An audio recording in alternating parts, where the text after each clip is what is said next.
Human giigo og linog sa miaging semana, baha og landslide na sab ang gisagubang sa mga residente sa pipila ka lungsod sa Davao de Oro tungod sa kusog nga ulan. Nakatala sab og landslide sa probinsya lakip sa Mati City, Davao Oriental. Ani ang report. Gilayong ipabakwit ang 26 ka magbanay sa sitio Estabilio, Barangay Andili, sa Mawab, Davao de Oro alas 3 sa kadlawon tungod sa walay hunong nga pag-ulan. Anaasab sa 90 ka tao ang ipabakwit sa Barangay Nueva Visayas ug Barangay Poblasyon. Samtang tungod sa kakusog sa sulog sa tubig sa sapa, nadanyos ang temporary bridge sa Purok 3 Barangay Poblasyon. Sa New Bataan, dunay nahitabong landslide sa Barangay Kamanlangan tungod sa kusog nga ulan. Gani, nalukop na sa lapok ug mga bato ang kalsada sa lugar. Napuno sab sa mga dagkong bato ug ubang debris ang nabunturan Maragusan Road sa Purok 6 Barangay Magangit tungod sa pagdahili sa yuta.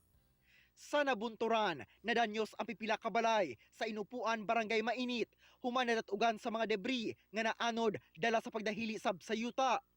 Gisulod sab og tubig baha ang Barangay Mainit Gym kung asa nagtiner ang mga biktima sa linog. Busa, nabasa ang modular tents.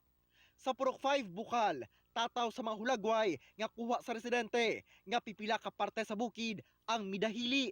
Sa Compostela, milapaw na sa dalan ang tubig sa sapa sa Sitio Lubog, Barangay Ngan tungod sa kakusog sa bulog sa tubig.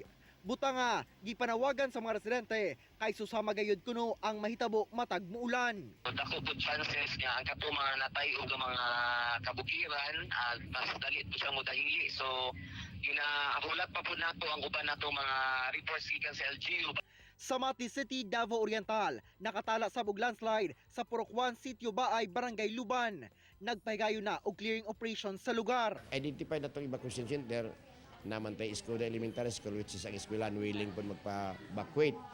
Ang mga National High School willing po. Kunya na natay duha ka evacuation center nga anytime bisag open space ya o mura sa basketball court. Kauban si Metro Awing sa kamera. Ako si Ari Gil Relator para sa At Home with GMA Regional TV.